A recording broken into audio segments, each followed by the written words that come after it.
Once we got into the tunnel, well, I could see past people's heads, and I could see the tunnel entrance, and I could also see the little kid just outside. And that's when I noticed that whenever the lightning flashes outside, the outside of the fort was as bright as day. But no kid in that flash of light.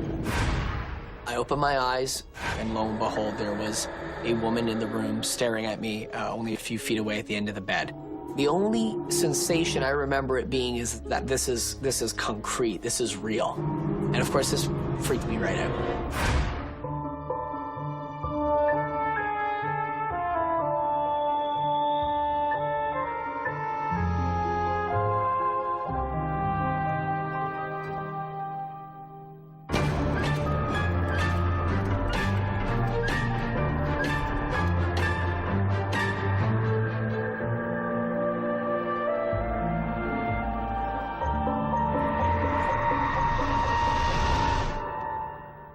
Before I became a ghost tour guide, I'd been working at Fort George. I volunteered there in high school and then worked as a summer student.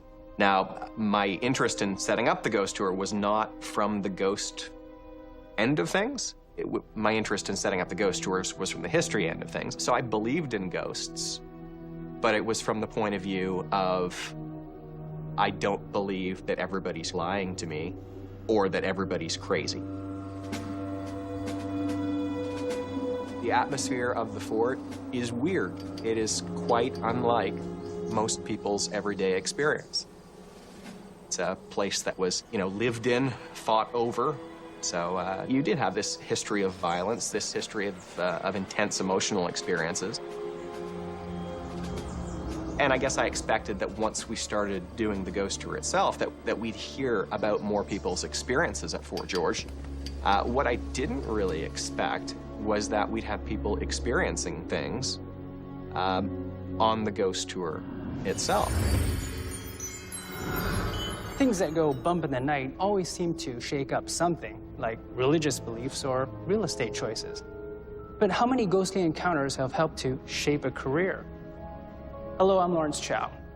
Today we'll meet Carl and Chris, two men who say a little ghostly guidance counseling impacted their professions.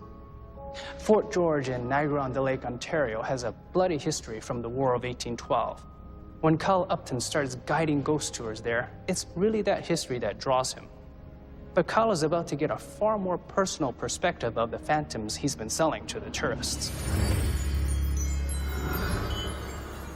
So the first time that I was drawn into a story, when suddenly I moved from a teller of other people's stories into the position of actually being a character within a story, was the last tour of our first season of doing ghost tours, 1994. So we had a couple approach, introduce themselves, thank me for the tour, and then explain that the woman was a psychic. And it seems that her experience, while we were in the barrack buildings watching me tell the stories, as she watched, she happened to see a little girl come down the stairs behind me, sit down on the stairs, listen for a time as I finished up the stories in there. She kind of had blonde, shoulder-length hair and ringlets, was wearing a white dress or a white nightshirt kind of thing. And this psychic went on to say that this little girl's name was Sarah Ann, and that Sarah Ann had a bit of a crush on me, and that's why she was following me on the tour. I try to take what psychics say with a little bit of a grain of salt, and certainly in this circumstance, oh my goodness, little girl ghost has a crush on me, is following me around. It's a whole lot to swallow. Now, I've since had to move from the choosing to believe category to the having no choice but to believe category. It was the perfect night for ghost stories. Maybe not the best night for ghost tour. We had lightning, we had thunder. Being such miserable weather, there was a fairly small group of people with us that night, which meant that when we got to the back of Fort George and entered the tunnel, great environment for ghost stories. 70 feet straight into the ground, 6 feet wide, 6 feet high, and if you're not carrying the lantern, you can't see your hand in front of your face. Once we got into the tunnel, well, I could see past people's heads, and I could see the tunnel entrance. And I could also see the little kid. She was a little blonde-haired girl, kind of shuffling here and shuffling there, kind of looking down at their feet, and then moving, towards the tunnel entrance, looking back at me. I asked the group, look, do we have everybody? Word came back from the group, oh yeah, we've got everyone. Great. So, am I seeing stuff?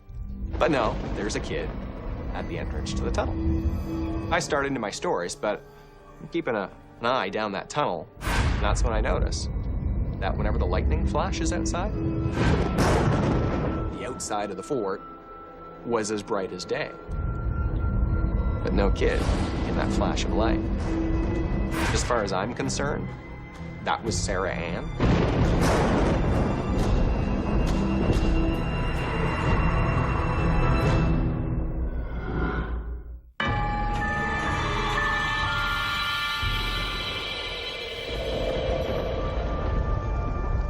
Once we got into the tunnel, well, I could see past people's heads, and I could see the tunnel entrance, and I could also see the little kid.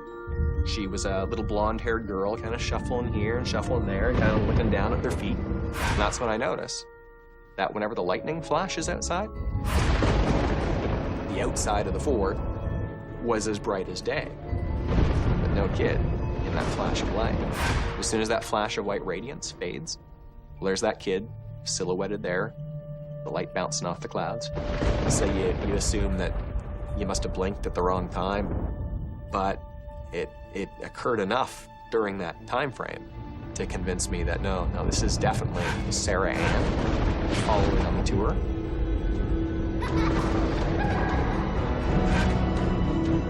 I mean, it was weird, but you carry on.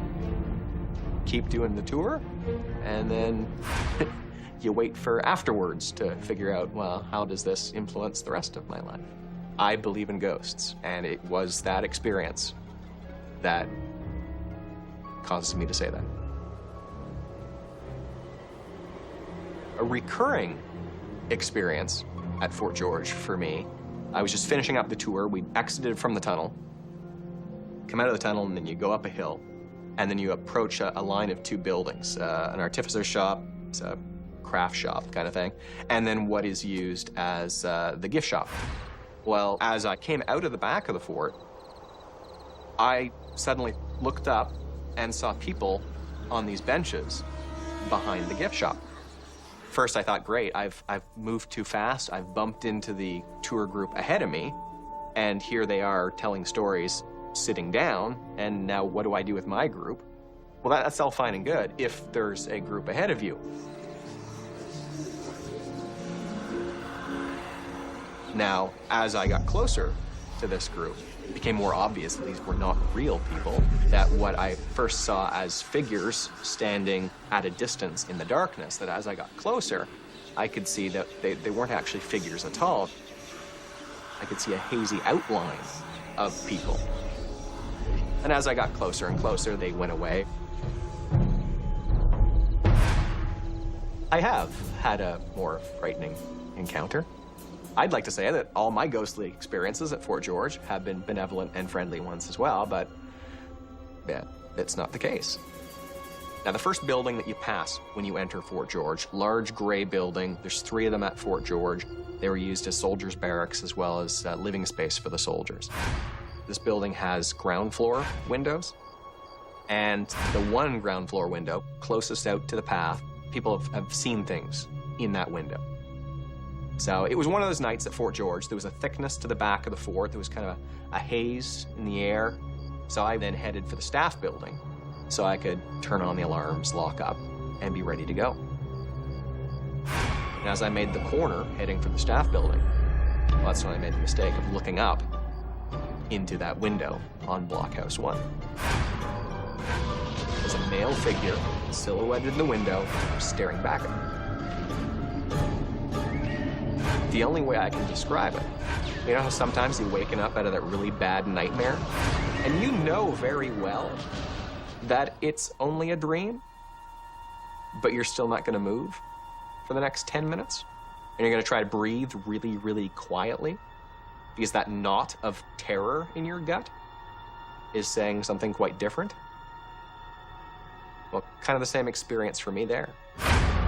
So I went and hid in the staff building where the lights were on, and happily, when I came out, there was no one in the window.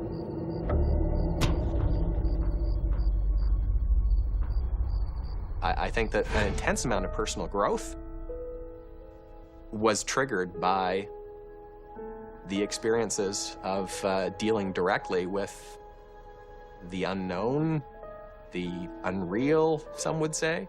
But I do feel that my world and my world experience is perhaps a little bit bigger than the world experience that a lot of people allow themselves to experience. Kyle is able to draw on what he calls his world experience to bring an element of sincerity to his job, and that undoubtedly makes him a better ghostly tour guide. Chris Doyle is a successful magician. It was a childhood dream, but it would take a haunted house to help him achieve that goal. I've always had an interest in magic. I've been watching magic on television and live for my entire life. One of my uncles was a part-time magician growing up, and I was exposed to magic from an early age. It eventually led to me choosing it as a career option. One experience that I have that sparked my interest in the paranormal is a house that I lived in the early 80s, early to mid 80s. My family and I moved into a house in North York, and the first impression I got off of the house was I didn't like it. I remember when I used to come home sometimes, I used to see the house, and I used to feel dread. I didn't want to walk into my own home, because it looks like the house is watching you, you know? The two windows are like eyes. You create this in your mind. You're looking at it. You got to walk into this doorway, which is its mouth, and it's going to consume you in some way. You're a child. You don't have the freedom to say, hey, look, I'm moving out. You got to stick it out. You got to stay. You got to figure out the best way around it.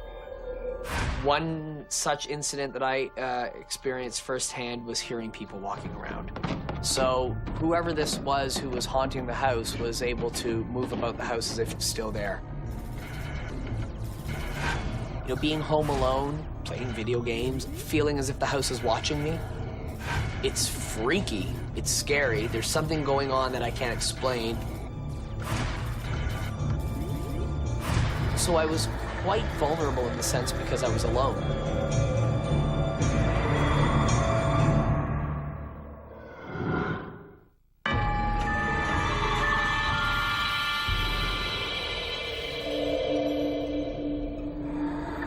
It was my entire stay in this house that I can recall being a haunted experience. You know, being home alone, playing video games, feeling as if the house is watching me, it's freaky, it's scary. There's something going on that I can't explain. So I was quite vulnerable in the sense because I was alone. Being alone, I had to come up with ways to either ignore what was happening or just accept it, as this is just a part of the environment that I'm in.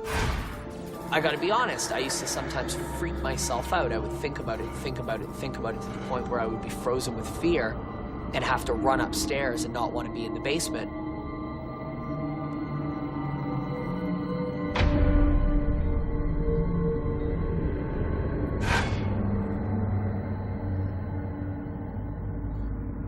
I used to get up in the morning early, and we obviously, like any kid, you get up on a Saturday morning to watch TV, and I get up really early, about 6 in the morning. It's about 9 or 10 at the time. And I'd come upstairs into the kitchen area, and I'd go and I'd get myself some cereal. I remember the kitchen cabinet doors would be opened up.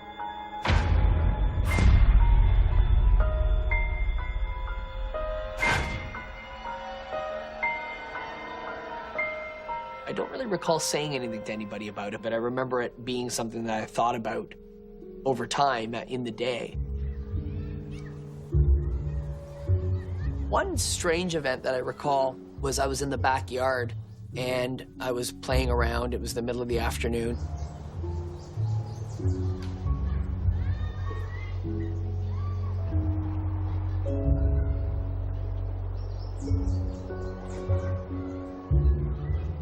And for some reason I had a compulsion to go and dig This was 8-10 feet away from where I was. The feeling was kind of as if I was told to go dig there, but no one actually said anything. No one actually forced me to go. There was no voice coming from the house in the backyard or anything like that. But I was just, for some reason, I just turned around and kind of knew to go out into the backyard and dig a hole. And found a vintage, what would have been a probably 1920s or 1930s toy soldier. And I remember it was like a rifleman, and it was crudely painted and sort of, it was lead because it wasn't rusted, and wearing like a tin hat.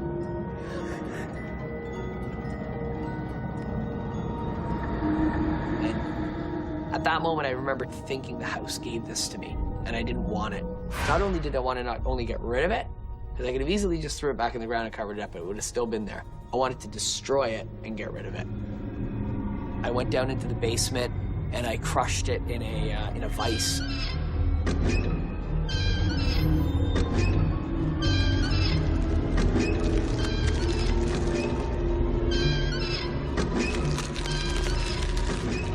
I remember bringing it upstairs and putting it in the garbage at the side of the road. I didn't even put it in the kitchen garbage. I brought it outside because it was garbage day. But it was a strange event. Like, I don't recall anything like it ever again in my life, or anything that I've experienced that can compare to that sort of feeling that go dig this hole for no apparent reason, and there's something there. And I remember it as if it was yesterday.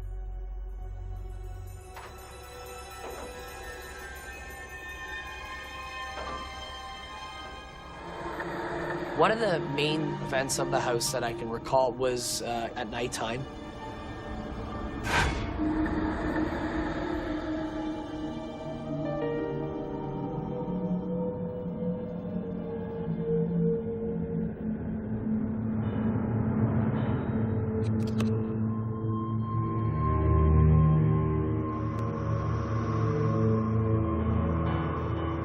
I opened my eyes, and lo and behold, there was a woman in the room staring at me only a few feet away at the end of the bed. And I sat up and looked at her thinking it was a relative or my grandmother, but I realized it wasn't somebody I knew.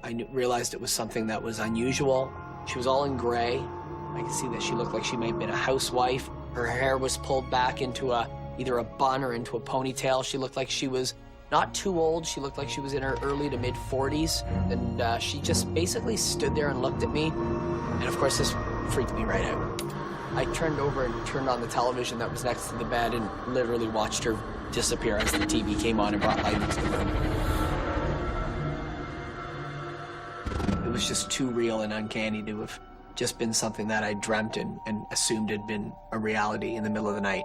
'Cause I'd been awake for a little while afterwards, lying there freaked right out. But I remember this time knowing, like, this is something that's in the house, and being totally blown away by it.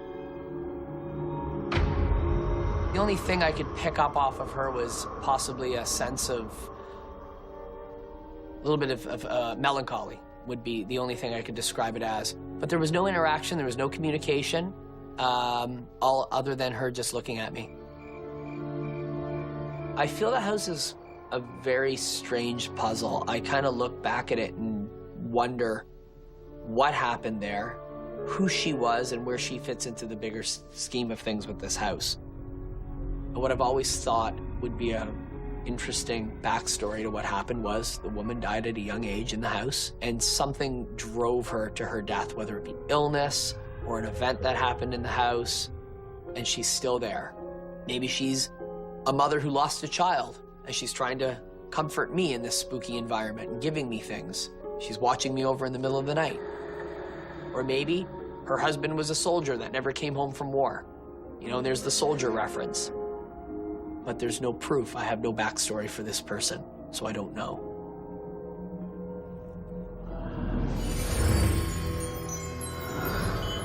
Chris says his ghostly encounters drove him to explore how the mind works when it's faced with the unexplainable. Our expert Patty Allen tells us that this kind of curiosity is essential for a performing mind reader or magician. Without it, Chris couldn't be the successful illusionist he is today. Kyle's ghost seemed to have turned the tables on him. So what began as a fun way to make some cash has turned into a serious profession. And both men acknowledge they owe a debt of gratitude to the supernatural for helping them flourish in their careers. I feel that the experiences I had as a young person can definitely contribute to know how to control other people's experiences when it comes to things like the unknown. I just obviously have to tone it down a little bit because it's just for fun. People are paying to get scared, and so I scare them. Certainly being able to see, yes, I've seen a ghost, helps a lot in terms of telling the stories. I think that's a considerably more powerful a storytelling experience. And I think that it gives people an opportunity to judge for themselves whether you're just making it up or not.